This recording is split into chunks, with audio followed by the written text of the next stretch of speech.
खरीप हंगामाच्या पार्श्वभूमीवर कृषी विभागाकडून जे खते आणि बियाणे याचं नियोजन करण्यात येत आहे.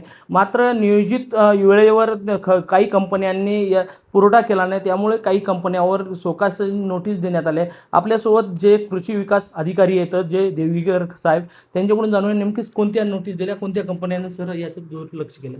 वाशिम जिल्ह्यामध्ये दरवर्षी महिनानिहाय खत पुरवठ्याचं नियोजन राज्यस्तरावरून होत असते.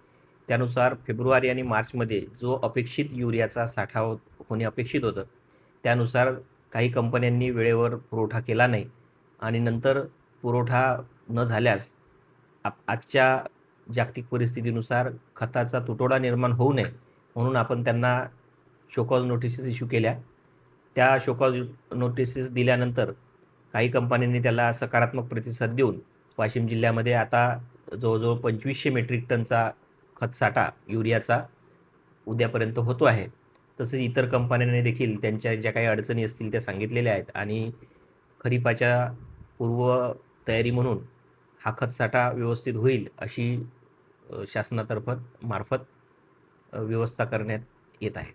नक्कीच मला सांगा सर, युरिया आणि DAP हे खतं जे येतं त्याचं जे जिल्ह्याला लागणारा साठा होता, त्याचा आकडा किती आहे आणि नेमकंच आता आपल्याकडं उपलब्ध महिन्याला किती होते?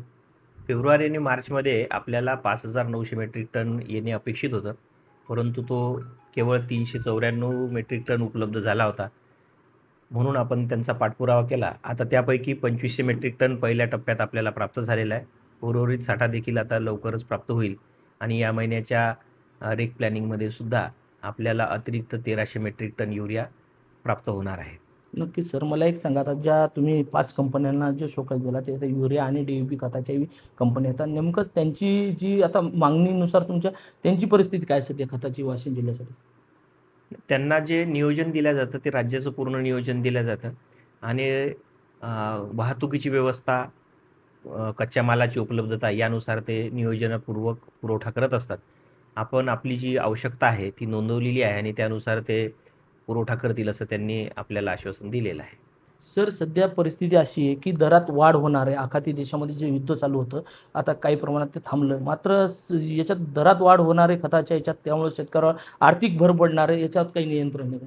नाही, त्याबाबत शासन स्तरावर योग्य तो निर्णय घेणे चालू आहे आणि शासन स्तरावर न्यूट्रिएंट निहाय चांगल्या पद्धतीने त्यावर सबसिडी देखील घोषित केलेली आहे. त्यामुळे शेतकऱ्यांना त्याबाबत कोणताही अतिरिक्त भार पडणार नाही अशी शासनस्तरावर निर्णय घेण्याची प्रक्रिया सुरू आहे. त्यामुळे कोणत्याही शेतकऱ्यांनी याबाबत चिंता किंवा काळजी करू नये. नक्कीच हे होते आपल्यासोबत जे विकास अधिकारी कृषी यांनी हे सांगितले की जेणेकरून जे खतं पुरवठा होता तो आता नियोजित करण्यासाठी जे 5 कंपन्यांना शोकॉस दिली होती त्यांनी कुठेतरी आता काही प्रमाणात खते पाठवण्यास सुरुवात केली आहे. कॅमेरामन सचिन राणेसह विठ्ठल देशमुख, TV9 मराठी, वाशिम.